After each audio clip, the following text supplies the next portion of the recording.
As I've recently been speaking about this doctrine about keeping the law, it really vexed my spirit about how evil this world really is, and then really seeing truly how much times don't truly change from the past.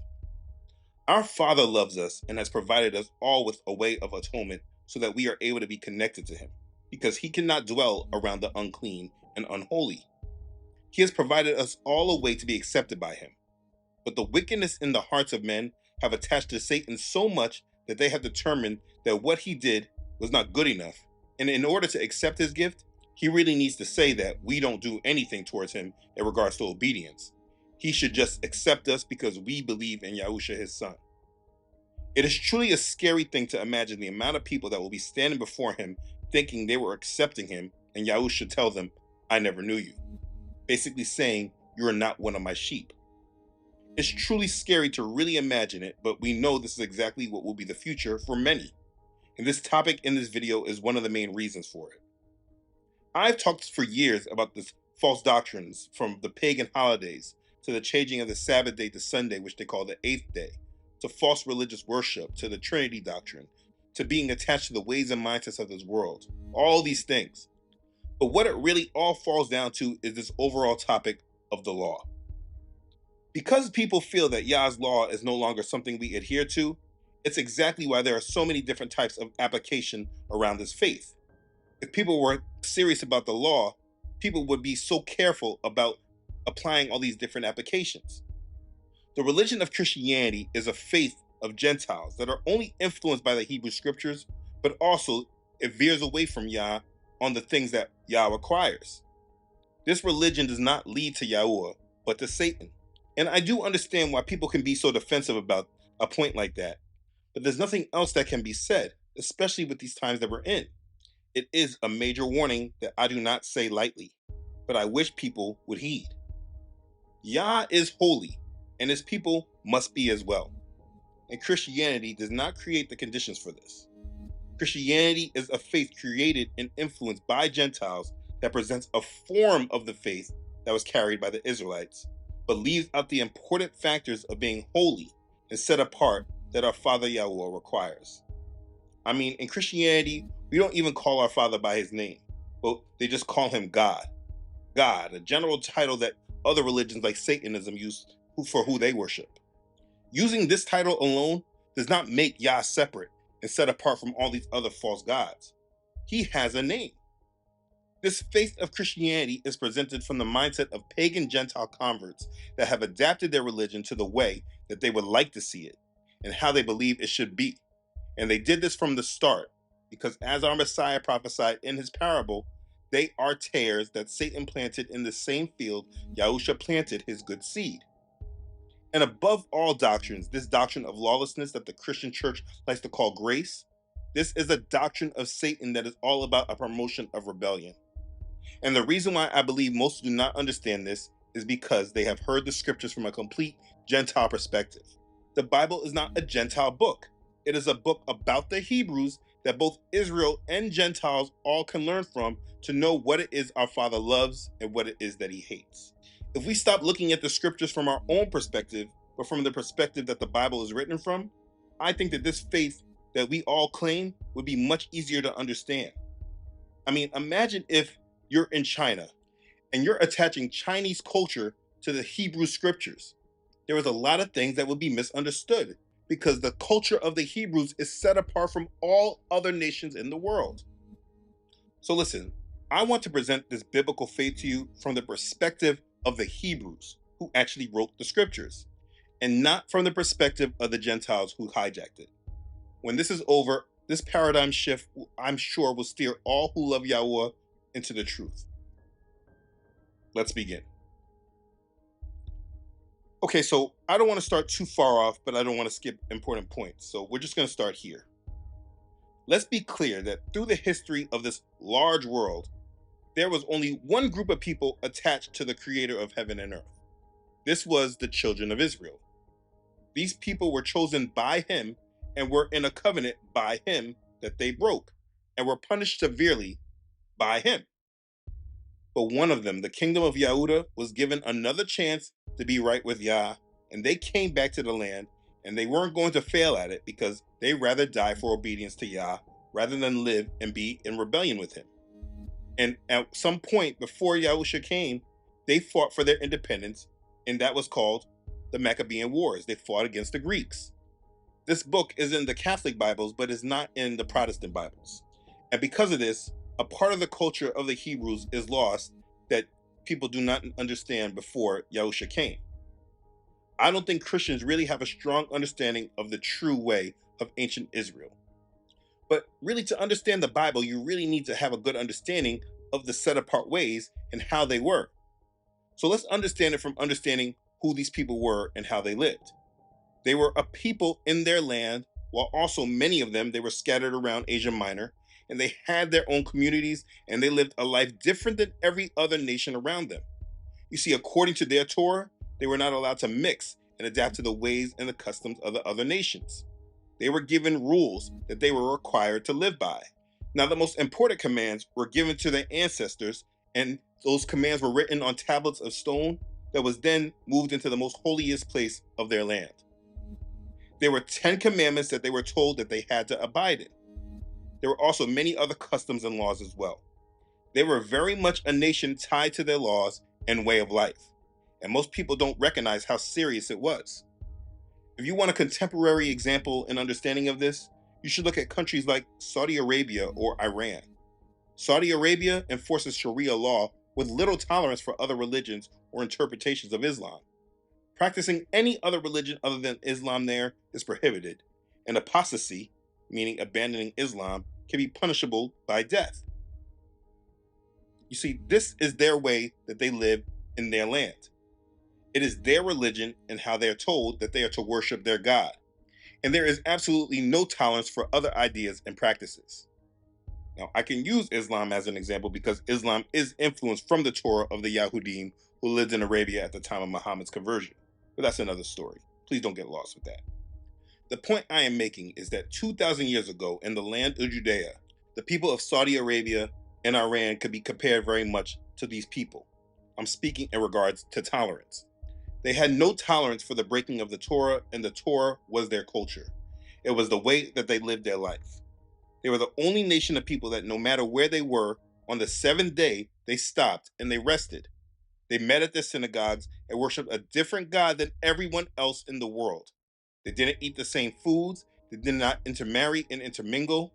They basically were a nation that said that they are the chosen ones by the creator of this world, and this is how we should worship him, and everyone else doesn't matter. Okay, that's the gist.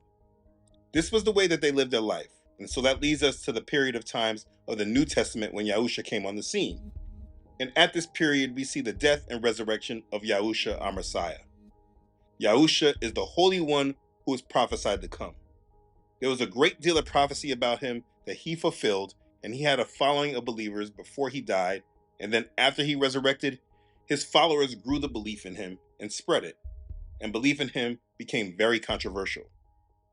The book of Acts said, "Then the word of Elohim spread, and the number of the disciples multiplied greatly in Jerusalem, and a great many of the priests were obedient to the faith."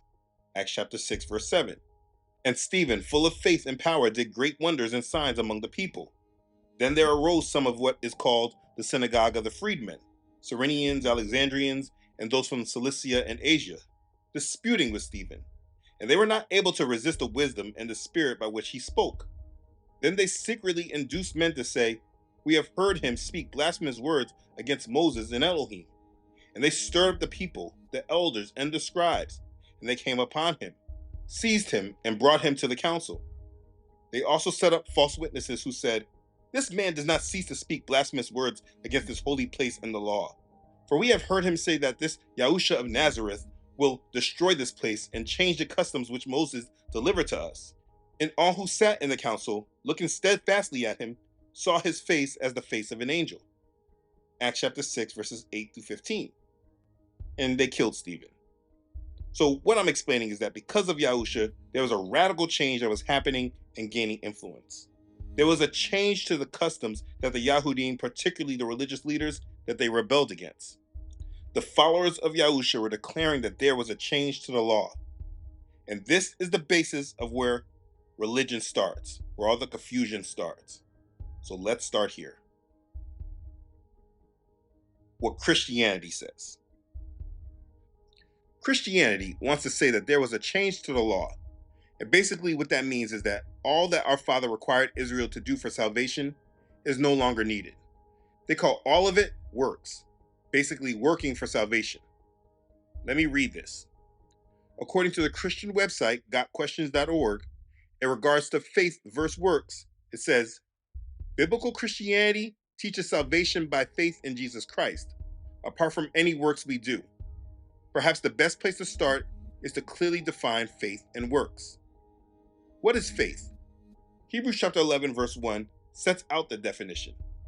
Faith is confidence in what we hope for and assurance about what we do not see.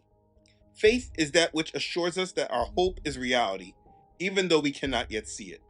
If we have faith, we are convinced that what we believe is real, true, and reliable. The biblical object of faith is the person and work of Jesus Christ. True faith has always been the identifying mark of the people of God. What are works? Works are a person's actions or deeds. Work is that which we perform for some kind of reward. We work at our jobs and expect to receive a paycheck for it. Even working on a voluntary basis has its own reward. Praise from others, a feeling of goodwill, etc.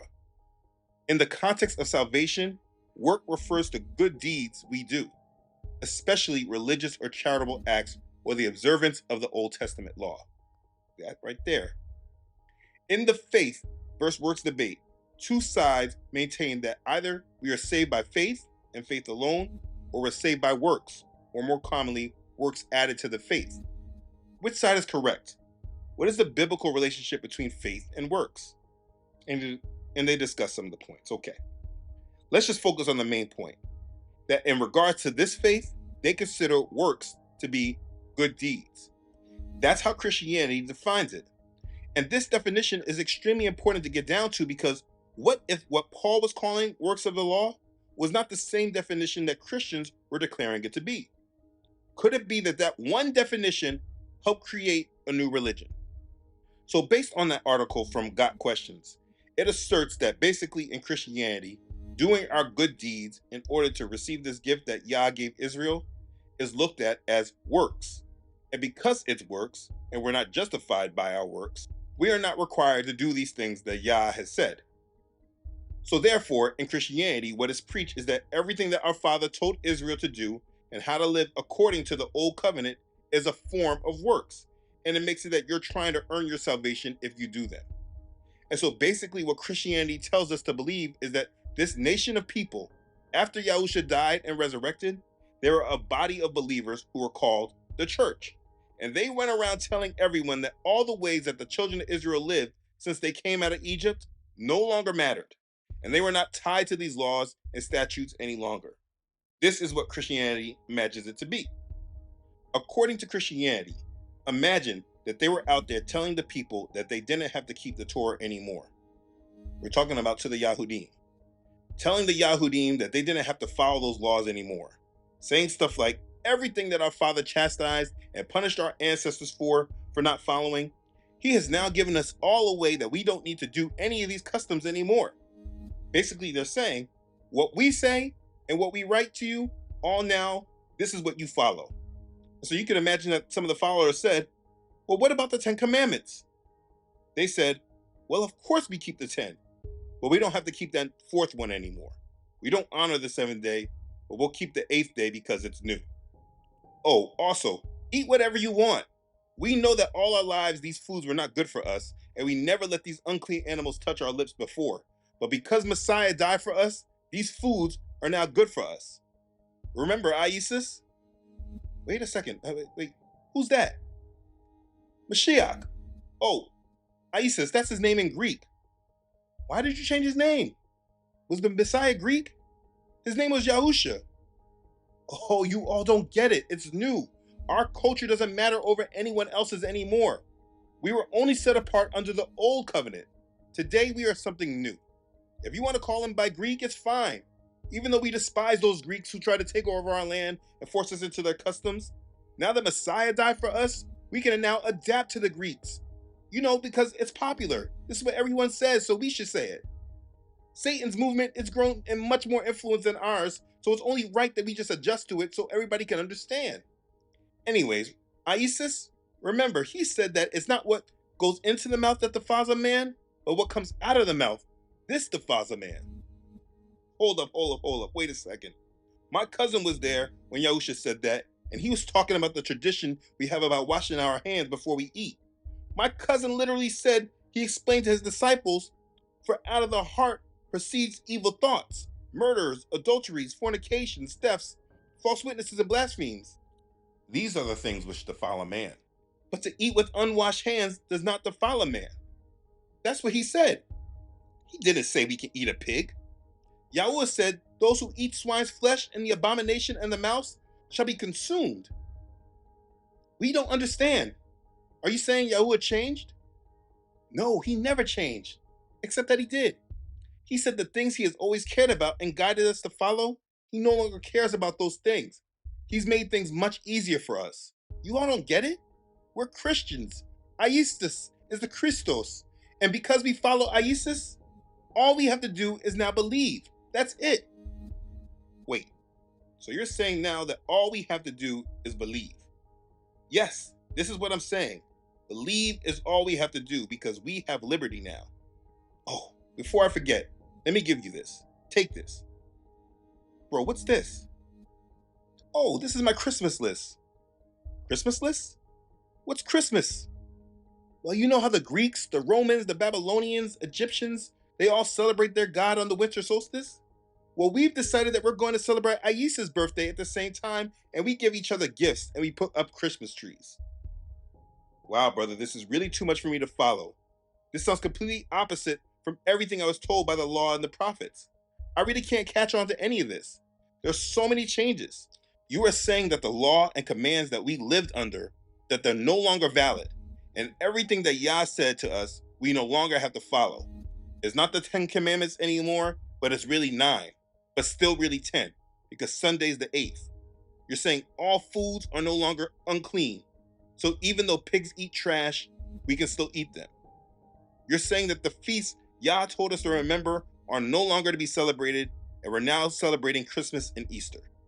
Yahusha wasn't born in December though. That's not even our calendar, but that's what we're supposed to be using. And based on what you've said, we don't set this date of Easter to how we celebrate Passover, but according to a new cycle with the moon that the other wicked pagan nations are tied to as well. This is what you're saying? I want to make sure I'm correct. You got it. Wow, being a Christian is awesome. This is what we're supposed to tell everyone. We must spread this news. I didn't even tell you the best part. What's the best part? Once you're saved and you accept Isis in your heart, there is nothing that you can do that will make you be rejected by Yah. So you know how our ancestors were always messing up? Now because of Isis, if we made those same mistakes after we accepted and believed in Isis, we would still not be rejected. Wow, so this really is a change. So our ancestors, they just really had just bad timing, huh? So if we just believe in all this, we're good no matter what. And is there nothing that we could do that will make him reject us? Huh. Actually, there is one thing. Okay, tell me, brother, what is it? You can be rejected if you ever try to do these laws and commands ever. If you keep the old commands our forefathers kept, you will go to hell. If you ever try to do what he told our ancestors to do, you will go to hell. Face it, you can't keep it, so now you don't have to anymore. And he's going to punish you if you try. Wow. Okay, so listen, all of this is so different than the Torah we read every Sabbath. How will our children know how to do this? Who's going to document this? I don't remember any word from Yahusha. I know you call him Isis, but I remember him as a Hebrew, not a Greek. Anyway, I remember Yahusha saying that he did not come to abolish the law, but to fulfill it. This sounds a lot like it's abolished now. How are we to be sure we are doing what's right? Listen, we know it's right because he said he's giving us something new. And this is new, isn't it? And the thing is that all these people later on, they're just going to have to figure it out and they're going to let their hearts guide. Okay. And yeah, I know I'm animating this and the dialogue might be a little off and corny, whatever. But honestly, when you put all these different beliefs into this religion, this is clearly what Christianity wants us to believe that this faith that comes from the Bible actually is. Basically, the true culture that these people of Israel lived through, it no longer applies, and keeping the law is considered as good works. But here's the thing, none of that is true. And if you don't like that animation, then you don't like the religion that you call Christianity, because that's exactly what the religion of Christianity portrays, just not in that same dialogue. Christianity is a completely false application of this biblical faith. It is not a representation of the faith that you would find if you read the scriptures from the beginning straight to the end, straight through. There is confusion and it needs to be set straight. This is the actual truth. Now, okay, let's go back in time. We still have the same people in the land that had the same culture that we just talked about earlier. Remember, different than everyone else in the world. But there is something that Christianity completely leaves out when examining and understanding them. Remember, when we spoke about works and Christians looked at good deeds as works, remember that, please. This is not the same way Israel looked at works. The works that Christianity speaks about are not the works Israel thinks of. What Christianity calls works are actually the rules and the ways that our Father says his children who follow him should live, and what we should do while living in this world. What Christians call works are not the same works that you read about in the New Testament that men like Paul were speaking about. You see, working for salvation and being justified by the law, it's a real thing when you understand the culture that Israel was under. They weren't trying to justify themselves by keeping the Sabbath. They were just living how Yah wanted them to live. When they were justifying themselves to Yah according to the Torah, they had rules that they had to engage in if they sinned. They had sin and trespass offerings, and these were the works. Let me read some. The sin offering. If any one of the common people sins unintentionally by doing something against any of the commandments of Yahweh in anything which ought not to be done, and is guilty, or if his sin which he has committed comes to his knowledge, then he shall bring as his offering a kid of the goats, a female without blemish, for his sin which he has committed. And he shall lay his hand on the head of the sin offering, and kill the sin offering at the place of the burnt offering. Then the priest shall take some of the blood with his finger, put it on the horns of the altar of the burnt offering, and pour all the remaining blood at the base of the altar. He shall remove all its fat, and fat removed from the sacrifice of the peace offering. And the priest shall burn it on the altar for a sweet aroma to Yahweh. So the priest shall make atonement for him, and it shall be forgiven him. If he brings a lamb as his sin offering, he shall bring a female without blemish. Then he shall lay his hand on the head of the sin offering, and kill it as a sin offering at the place where they killed the burnt offering. The priest shall take some of the blood of the sin offering with his finger, put it on the horns of the altar of burnt offering, and pour all the remaining blood at the base of the altar. He shall remove all its fat, as the fat of the lamb is removed from the sacrifice of the peace offering. Then the priest shall burn it on the altar, according to the offerings made by fire to Yahweh. So the priest shall make atonement for his sin that he has committed, and it shall be forgiven him. Leviticus chapter 4, verses 27 through 35. Next, let's read about the trespass offering. If a person sins in hearing the utterance of an oath and is a witness, whether he has seen or known of the matter, if he does not tell it, he bears guilt. Or if a person touches any unclean thing, whether it is the carcass of an unclean beast, or the carcass of an unclean livestock, or the carcass of unclean creeping things, and he is unaware of it, he also shall be unclean and guilty. Or if he touches human uncleanness, whatever uncleanness with which a man may be defiled, and he is unaware of it, when he realizes it, then he shall be guilty. Or if a person swears, speaking thoughtlessly with his lips to do evil or to do good, whatever it is that a man may pronounce by an oath, and he is unaware of it, when he realizes it, then he shall be guilty in any of these matters. And it shall be, when he is guilty in any of these matters, that he shall confess that he has sinned in that thing. And he shall bring his trespass offering to Yahweh for his sin which he has committed. A female from the flock, a lamb or a kid of the goats, as a sin offering. So the priest shall make atonement for him concerning his sin. If he is not able to bring a lamb, then he shall bring to Yahweh for his trespass which he has committed 2 turtle doves, or 2 young pigeons, one as a sin offering and the other as a burnt offering. And he shall bring them to the priest, who shall offer that which is for the sin offering first, and wring off its head from its neck, but shall not divide it completely. Then he shall sprinkle some of the blood of the sin offering on the side of the altar, and the rest of the blood shall be drained out at the base of the altar. It is a sin offering, and he shall offer the second as a burnt offering according to the prescribed manner.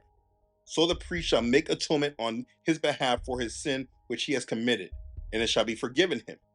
But if he is not able to bring 2 turtle doves or 2 young pigeons, then he who sinned shall bring his offering 1/10 of an ephah of fine flour as a sin offering. But he shall put no oil on it, nor shall he put frankincense on it, for it is a sin offering. Then he shall bring to the priest, and the priest shall take his handful of it as a memorial portion, burn it on the altar, according to the offerings made by fire to Yahweh. It is a sin offering. The priest shall make atonement for him for his sin that he has committed in any of these matters, and it shall be forgiven him. The rest shall be the priest as a grain offering. Leviticus chapter 5, verses 1 through 13. You need to understand that there were specific things that if they ever messed up, that they had to do to atone for their sins. If they did not do these things, they were considered to not be atoned to our Father. They needed the priest to do these sin and trespass offerings, or else they would be rejected by Yah and not forgiven and not worthy of the kingdom.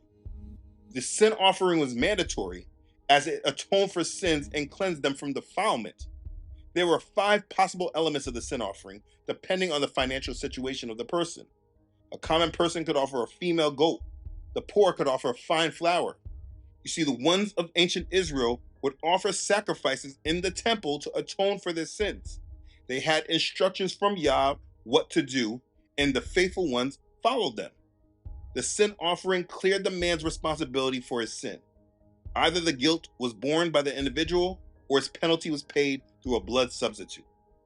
And if the whole congregation sinned in ignorance against Yah, it was necessary that a sin offering be presented for the whole congregation. You see, all of that that I just said right there, that is what works of the law is. This was the way Israel was being justified to Yah. Understand that Yah's ways are always his ways. If he wants people to live a certain way, he does not change. He also is not unfair or unjust. He did not chastise his people for actions that he later would no longer care about. That's ridiculous. When you hear about works of the law, understand that because Christianity summed up the whole law as being deeds, you don't truly understand what the works were that Israel was responsible for keeping. And that's the difference. Please notice this, because as Christians speak against the Sabbath and other laws, why don't they recognize this major change? What the new covenant changed was not about the moral statutes and the ways that our Father wanted his people to live. He did not change the culture of righteousness.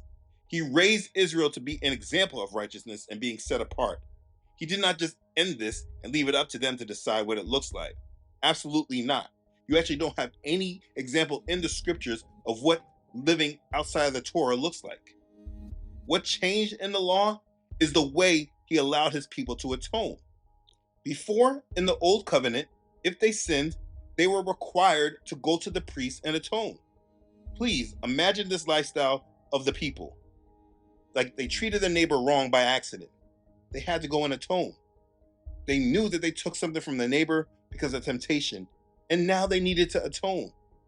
When they sinned, they were required to go to the priest and atone. This is the law of atonement, and this is what Israel lived under. As you read the New Testament, you will see many different mentions from Paul and others speaking to these Hebrews about not being under the law and not trying to justify themselves under the law. You see, today, because we apply Gentile culture to this faith and priority over the faith of the Hebrews, we look at this all wrong.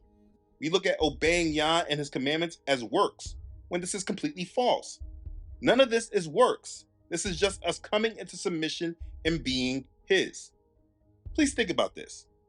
When does anyone get accepted into a new club or new organization and not say to themselves that we're going to abide in the rules established before us? You know, the only time that this mindset is used is when Christianity was created. Christians said that they're going to accept this anointed one, the Christos, who they call Isis. but they did not have to follow the customs of the Yahudim. They made that decision. Let's look at what they say about his law. These are some of the quotes from the early church fathers. If anyone preaches the Jewish law to you, do not listen to him. For it is better to listen to Christian doctrine from a man who has been circumcised than to listen to Judaism from one who is uncircumcised. That's Ignatius. We do not follow the Jews in their peculiarities in regard to food, nor in their sacred days, nor even in their well-known bodily sign. Tertullian. The same God, therefore, who prohibited meats, also restored the use of them, for he had indeed originally allowed them. Again, that's Tertullian. Jesus wished to lead all men by his teachings about the pure worship and service of God. He was anxious not to place any hindrance in the way of many who might be benefited by Christianity. So he did not impose a burdensome code of rules in regard to food. That's Origen. Certainly, the introduction of Christianity is through the Mosaic worship and the prophetic writings. But after that introduction, progress takes place through the interpretation and explanation of these things. Those who advance in the knowledge of Christianity do not, as you allege, treat the things written in the law with disrespect. On the contrary, they bestow upon them greater honor, showing what depth of wise and mysterious reasons is contained in these writings, which are not fully comprehended by the Jews. Just because John the Baptist was a Jew, it does not follow that every believer, whether a convert from paganism or from Judaism, must literally obey the law of Moses. Origen. You see, from the get-go, they never had the true respect that our Father deserves. And everything that they say, the spirit of Christianity is in those that follow Christianity today. Most Christians speak like this exactly. And that's why so many people feel this way about not being under the rules and laws of Israel. But anyways, back to Israel. Israel, they were under a culture of being justified through the works of the law. Please get this right. They weren't justified for keeping the Sabbath. They weren't justified for not putting other gods before Yah. By them doing those things or not doing those things was them being in sin or not in sin. But it had nothing to do with them justifying themselves. They were being in alignment with their Creator, because this is what He required. They weren't trying to justify themselves. They were being obedient to what He commanded. But if they sinned and messed up, then they had to atone. And they would have to go through the law of atonement to then become justified to Yah and to be accepted. And this is all about the law of atonement. So imagine the whole nation, it was like this. Well, to be clear, it was just the Yahudim that were there at that time. But yes, this is the culture. And then they sacrificed Yahusha, and the apostles began to spread the faith in Yahusha. In Acts chapter 3, after Peter healed that man at the temple, he testified to them about their error of crucifying the Holy One sent to them. And then in Acts chapter 4, it says, however, many of those who heard the word believed, and the number of the men came to be about 5,000. That's found in Acts chapter 4, verse 4. You see, there were many Hebrews that began to believe in the Messiah and believe in what the prophets prophesied of this new covenant. But this was a huge change. And so they were now believing in Yahusha, but there was now a change. The apostles are now saying that to atone, from now on, you don't have to go to the Levitical priest. You don't have to sacrifice the blood of rams or goats any longer. Now, what you need to do is believe in the atonement that Yahusha provides. Imagine a situation like this. Like, bro, I think I just sinned against Yah. I saw my neighbor got a new herd of cattle and sheep. And I was like, how did he get that when I work harder than him? I was coveting, man, and I need to repent. I'm headed to the temple right now to atone. I'll see you later on today. Brother, remember, you're a believer in Messiah now. You don't need to go to the temple to atone. Wait, what are you talking about? What do you mean? If I don't go to the temple to atone, I won't be set right with Yah. My guy, haven't you understood anything the apostles have said? This is the new covenant, and Yahusha's sacrifice provides our atonement now. You don't have to sacrifice a goat anymore. Now what you must do is believe that Yahusha's sacrifice settles you before Yah. Nah, wait. So you're saying I'm right with Yah if I just believe in Yahusha's sacrifice? Just believe it? You're saying that's all I have to do. You read that letter from Paul that they read in the synagogue, right? He said, we conclude that a man is justified by faith apart from the deeds of the law. The apostles who walk with Yahusha have said that we are justified by faith in Yahusha's sacrifice and not by the sacrificing of blood. Oh, I don't know, man. That sounds a little risky. My parents, my grandparents, they have all kept this law and have been in good standing with Yah. And we've been blessed since we came back these past 100 years after captivity. What if you're wrong? And now I am not only dwelling in sin, but the sin is still here on my children. I don't know if I can take that risk, bro. I'm telling you, brother, you're not justified by the priest anymore. That system is done away. Remember, Yah said he's giving us a new covenant, and he won't remember our sin anymore. Yes, I do remember this. And I remember Yahusha spoke about him being the bread of life and what we need. I also remember John the Baptist, before he was killed, said Yahusha was the Lamb of Elohim, taking away the sins of the world. I remember all that, but I never really understood it all completely because these Pharisees, they were confusing me, bro. So it's true then. We only need to believe in Yahusha as our atonement, and we're forgiven, and we don't gotta go to the priest anymore? Yes, brother. We're saved by grace. We must have faith in this, and we must believe. This is what is required of us, belief. Wow, that's awesome, and a lot to process. I still don't truly understand though, because all of them down the street, they started believing in Yahusha as well. But I saw the brother Keziah just go to the Levites for something done in his home with his family. I don't think everyone really gets it, man. Yeah, it's funny. There was a letter that just came addressed to all of us who are struggling with this understanding. It breaks it all down. It's like a letter to all us Hebrews. Really? I need to read it. Let's go. And you see, that's why this letter to the Hebrews was so important. That's why all these letters from Paul were so important. They were teaching these new followers how to apply this covenant. They were no longer sacrificing goats and rams for atonement. And if you understood how big of a change that was to the way that they lived for thousands of years before, you would understand how big of trailblazers these Hebrews were. They were adapting to understanding how Yahusha's blood and sacrifice now provides them with atonement. So they needed to now trust in and believe in Yahusha for this and stop trying to justify themselves to Yah by doing sin offerings, because it literally is taking the sacrifice Yahusha made and taking it in vain and making it pointless. This is the actual faith. When they're actually taking the blood of rams and goats and saying this provides atonement, it makes Yahusha's sacrifice worthless. This is what the letters from Paul is speaking of. I do not set aside the grace of Elohim, for if righteousness comes through the law, then Messiah died in vain. That's Galatians chapter 2, verse 21. But Christians, they apply this completely wrong.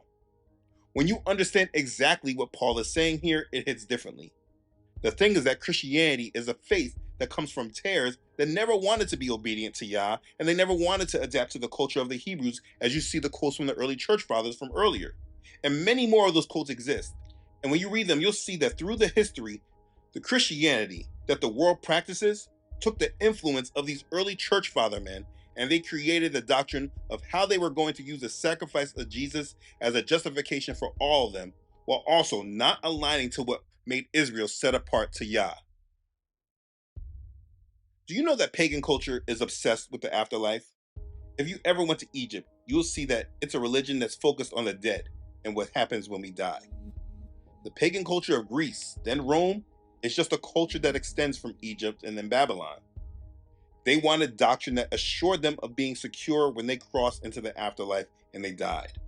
And these pagan, Gentile converts used the belief of Yahusha in the scriptures, and they tied it to their Greek philosophy and created a version of justification that they will be accepted by God when they die.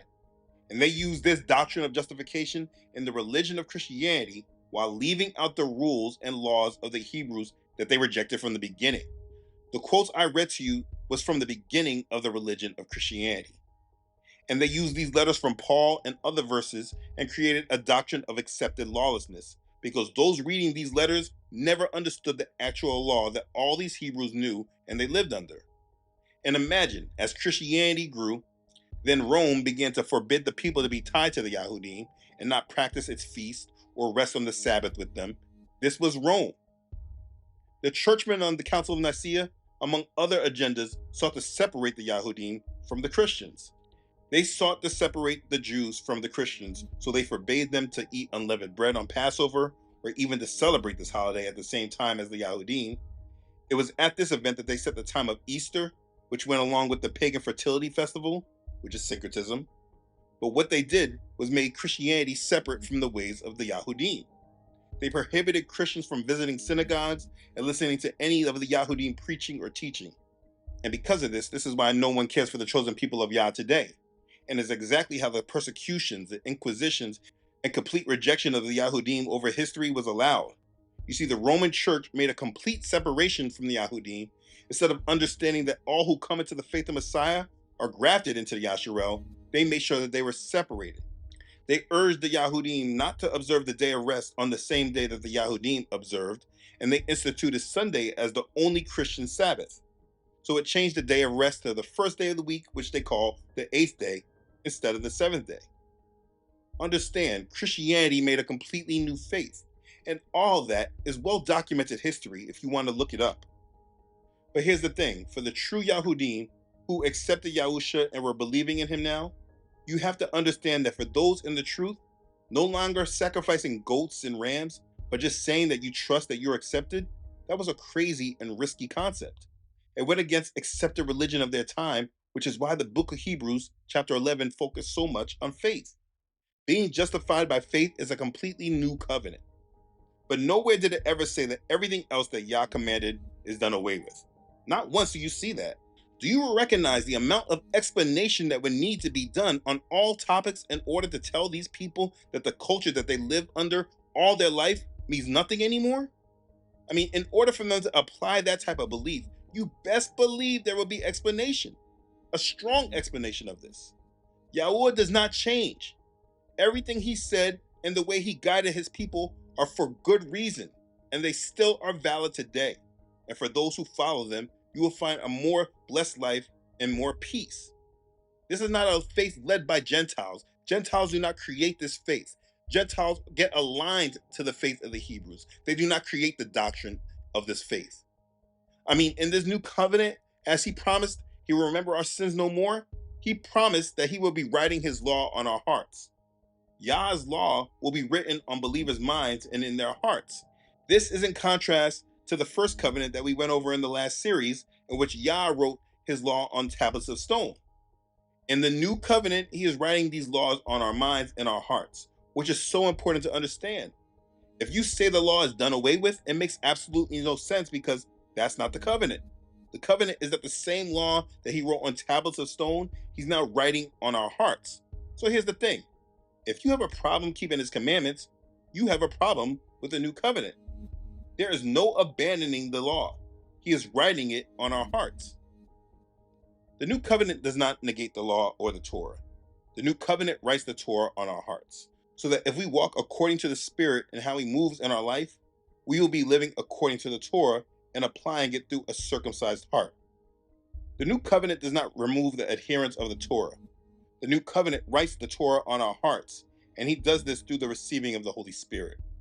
And so there is no argument about whether we are to keep the commandments. We absolutely must keep them.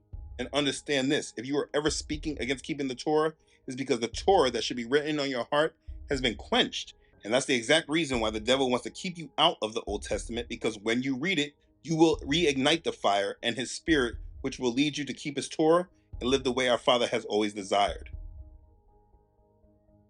What changed in the new covenant is the priesthood. And we have a direct training manual in the book of Hebrews that explains this.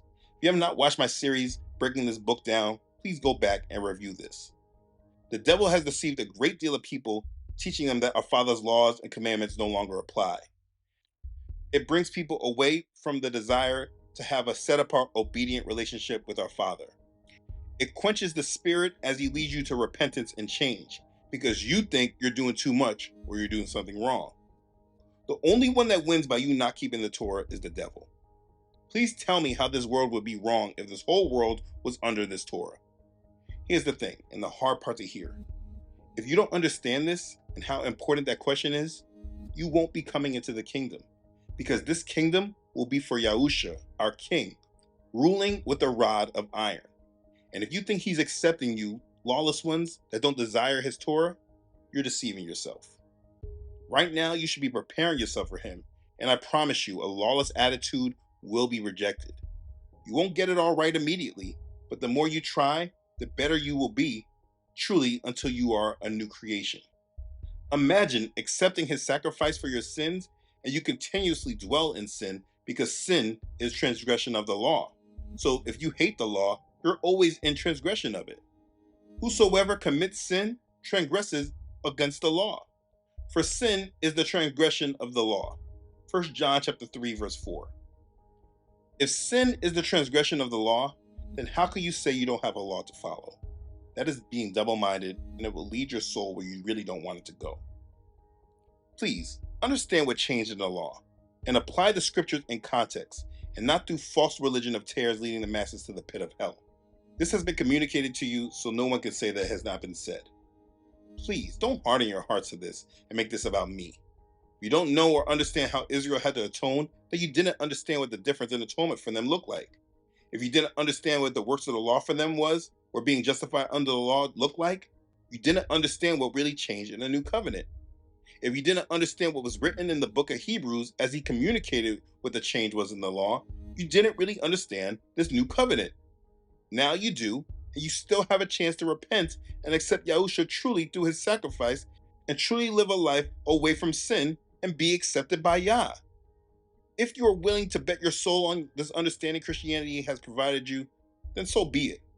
But I feel blessed knowing that I've done this work and presented this truth to those who needed to hear it and see it. Please, study to show yourselves approved.